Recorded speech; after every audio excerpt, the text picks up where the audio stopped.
வணக்கம் நண்பர்களே. இந்த வீடியோ நம்ம என்ன பார்க்க போறோம்னா சர்வேஸ்வர் ஃபுட் லிமிடெட் இந்த கம்பெனியோட அனலைஸ் தான் நம்ம பார்க்க போறோம். இந்த கம்பெனி இன்னைக்கு எப்படி இருக்கு, இதுக்கு முன்னாடி எப்படி இருந்துச்சு, இதுக்கப்புறம் எப்படி இருக்கலாம் அப்படிங்கிற அனலைஸ் நம்ம பார்க்கலாம். இதே மாதிரி நல்ல கம்பெனிகளை அனலைஸ் பண்ணி போட்டு வந்துகிட்டு இருக்கோம். விருப்பம் உள்ளவங்க நம்ம சேனலோட பிளேலிஸ்ட்டை போய் செக் பண்ணி பாருங்க. இந்த கம்பெனி என்னெல்லாம் மேனுபேக்சரிங் பண்றாங்க, சேல்ஸ் பண்றாங்க அப்படிங்கறதையும் இந்த வீடியோல நம்ம செக் பண்ணலாம். இந்த கம்பெனியோட மார்க்கெட் கேபிட்டல் பாத்தீங்கன்னா 1013 கோடி கம்பெனியோட மார்க்கெட் கேபிட்டல் இருக்கு. கரண்ட் பிரைஸ் பாத்தீங்கன்னா 10 ரூபாயில ட்ரேட் ஆகிட்டு இருக்கு. ஹை பாத்தீங்கன்னா 15 ரூபா போயிருக்கு, லோ பாத்தீங்கன்னா 2 ரூபா வரை வந்திருக்கு. இந்த கம்பெனிக்கு கடன் பாத்தீங்கன்னா 290 கோடி கடன் இருக்கு. ப்ரோமோட்டர் ஹோல்டிங் பாத்தீங்கன்னா 54.9% ப்ரோமோட்டர் ஹோல்டிங் வச்சிருக்காங்க. சேல்ஸ் growth பாத்தீங்கன்னா மைனஸ்ல தான் இருக்கு, 1.28%. இந்த கம்பெனி ரிசர்வ் பாத்தீங்கன்னா 146 கோடி ரிசர்வ் வச்சிருக்காங்க. ப்ராஃபிட் growthனு பாத்தீங்கன்னா 107% இந்த கம்பெனியோட ப்ராஃபிட் growth இருக்கு. நெட் ப்ராஃபிட் பாத்தீங்கன்னா 14.5% நெட் ப்ராஃபிட் பண்றாங்க. சேல்ஸ் பாத்தீங்கன்னா 752 கோடி சேல்ஸ் பண்றாங்க. இந்த கம்பெனியோட ஷேரை இவங்க பிளட்ஜ் பண்ண கிடையாது. இதை வச்சு மட்டுமே இந்த கம்பெனி ஒரு நல்ல கம்பெனி அப்படின்னு நம்ம முடிவு பண்ணக்கூடாது. இதுக்கப்புறம் இந்த கம்பெனியோட சார்ட் எப்படி இருக்கு, ரிசல்ட் எப்படி இருக்கு அப்படிங்கறத நம்ம பார்க்கலாம். இந்த கம்பெனியோட சார்ட்டை பொறுத்தவரையும் பாத்தீங்கன்னா 2018 2 ரூபாயில கிடைச்சது. 2023 வரை பாத்தீங்கன்னா அதே ரேஞ்சில தான் ட்ரேட் ஆகிட்டு இருந்திருக்கு. நீங்க 2018 இருந்து பாத்தீங்கன்னாலே உங்களுக்கு தெரியும், கிட்டத்தட்ட 5 வருஷமா அந்த 2 ரூபா ரேஞ்சிலே தான் மேல கீழே தான் போயிட்டு இருக்கு. அதிகமா அந்த ரேஞ்சில தான் ட்ரேட் ஆகிட்டு இருந்திருக்கு. 2023க்கு அப்புறம் தான் பாத்தீங்கன்னா இந்த கம்பெனி ஒரு நல்ல மூவ்மெண்ட் கொடுத்துருக்கு.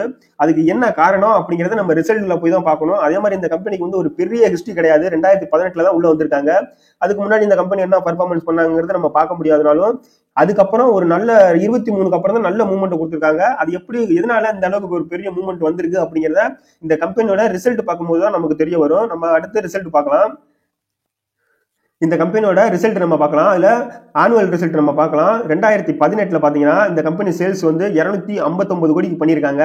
வருஷத்துக்கு வருஷம் இன்க்ரீஸ் பண்ணிட்டு தான் போயிருக்காங்க. பாருங்க, அவங்களோட சேல்ஸை நல்லா இன்க்ரீஸ் பண்ணிட்டு தான் போயிருக்காங்க. 2015 259 கோடி பண்ணவங்க 2023 மார்ச்ல 689 கோடி பண்ணிருக்காங்க. சேல்ஸை இன்க்ரீஸ் பண்ணிட்டாங்க. நல்லா எக்ஸ்பென்ஸும் பாத்தீங்கன்னா ஒரு டீசென்டான ரொம்ப பெரிய லெவல்ல கொண்டு போனா அவங்க எவ்வளவு சேல்ஸ் பண்றாங்களோ அந்த லெவலுக்கு எக்ஸ்பென்ஸையும் ஒரு கட்டுக்குள்ளதான் வச்சிருக்காங்க. அதுக்கடுத்து நெட் ப்ராஃபிட், அவங்களோட என்ன ப்ராஃபிட் பண்றாங்க அது முக்கியமா நம்ம பார்க்கணும். அவங்க என்ன அளவுக்கு சேல்ஸ் பண்றாங்களோ அவங்க சேல்ஸ் பண்ற அளவுக்கு அந்த எக்ஸ்பென்ஸ் எல்லாம் கம்மி பண்ணி நெட் ப்ராஃபிட் எந்த அளவுக்கு கொண்டு வர்றாங்கிறது தான் ஒரு கம்பெனியோட வளர்ச்சியிலே இருக்கு. அதுல நெட் ப்ராஃபிட் இவங்க எவ்வளவு பண்றாங்கன்னு பாத்தீங்கன்னா 2015 8 கோடி பண்ணவங்க கொஞ்சம் கொஞ்சமா அவங்களோட அதை இன்க்ரீஸ் பண்ணிட்டு வந்திருக்காங்க 2019 வரை. அதுக்கப்புறம் பாத்தீங்கன்னா அந்த ஒரு 2-3 வருஷம் கொஞ்சம் பெரிய லெவல்ல போகாம டவுன் ஆயிருக்குன்னு தான் சொல்லணும். அதுக்கப்புறம் மார்ச் 2023 இருந்து இப்போ ஒரு அசுர வளர்ச்சி ஆயிருக்கு அப்படின்னு தான் அந்த கம்பெனி சொல்லணும். அது எதனால அப்படின்னு நம்ம இதுல பாக்குறத விட நம்ம குவார்டர்லி ரிசல்ட்ல போய் நம்ம செக் பண்ணலாம். இப்ப கடைசியா எந்த அளவுக்கு இந்த கம்பெனி நல்ல மூவ்மெண்ட்ல இருக்கு அப்படிங்கறத குவார்டர்லி ரிசல்ட் பார்த்தா தெரியும். இதுல பாருங்க நெட் ப்ராஃபிட் எந்த அளவுக்கு பண்ணிருக்காங்க அப்படிங்கறத. மார்ச் 2023 1.81 கோடி பண்ணிருக்காங்க. அதுக்கடுத்து பாத்தீங்கன்னா 2.9 கோடி பண்ணிருக்காங்க. செப்டம்பர் 2023 பாத்தீங்கன்னா 4.89 கோடியும், செப்டம்பர் 2023 4.93 கோடியும் உங்களோட நெட் ப்ராஃபிட்டை இன்க்ரீஸ் பண்ணிருக்காங்க. அதனாலதான் பாத்தீங்கன்னா இந்த கம்பெனி ஒரு 2023க்கு அப்புறம் ஒரு நல்ல மூவ்மெண்ட் கொடுத்துருக்கு. ஏன்னா குவார்டர்லி ரிசல்ட் நல்லா கொஞ்சம் கொஞ்சம் இன்க்ரீஸ் பண்ணிட்டே வந்துட்டு இருக்கனாலதான் இவங்க நல்ல மூவ்மெண்ட் ஆயிருக்கு இந்த கம்பெனி. இதுக்கடுத்து இந்த கம்பெனியோட பேலன்ஸ் ஷீட் நம்ம பார்க்கலாம். பேலன்ஸ் ஷீட் எப்படி இருக்குன்னு. பேலன்ஸ் ஷீட்டை பொறுத்தவரையும் ரிசர்வ், பாரோவிங்ஸ் நம்ம முக்கியமா பார்க்கணும். ரிசர்வ் எவ்வளவு வச்சிருக்காங்கன்னா 146 கோடி ரிசர்வ் வச்சிருக்காங்க. இந்த கம்பெனிக்கு கடன் பாத்தீங்கன்னா 290 கோடி கடன் இருக்கு.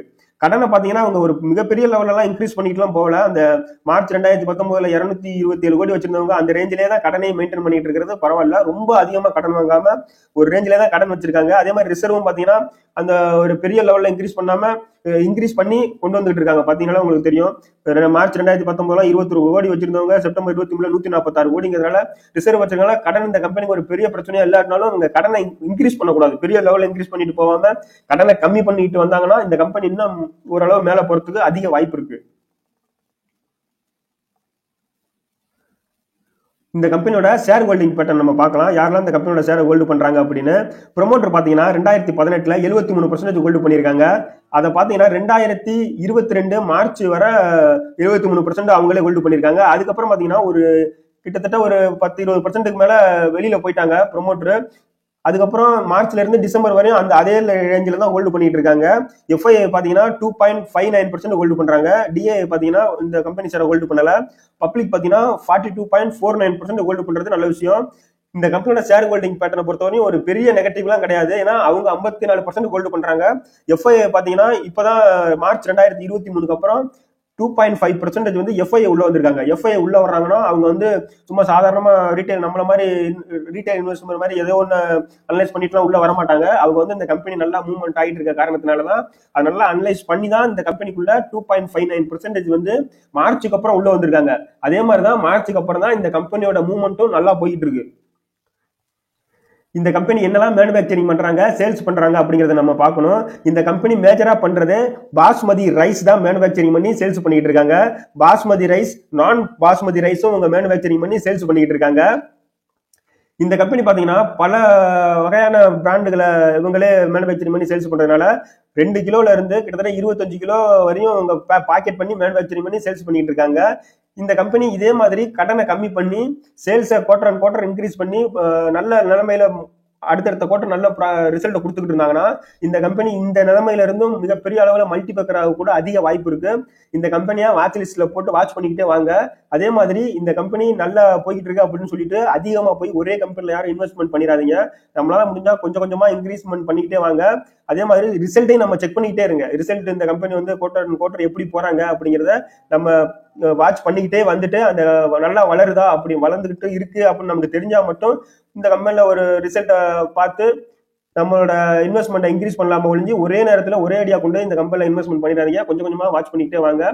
இதே மாதிரி நல்ல கம்பெனிகளை நம்ம சேனல்ல அனலைஸ் பண்ணி போட்டு வந்துகிட்டு இருக்கோம். விருப்பம் உள்ளவங்க பிளேலிஸ்ட்டை போய் செக் பண்ணி பாருங்க. இந்த வீடியோ பிடிச்சிருந்தா லைக் பண்ணுங்க, மறக்காம சப்ஸ்கிரைப் பண்ணிக்கங்க. நன்றி.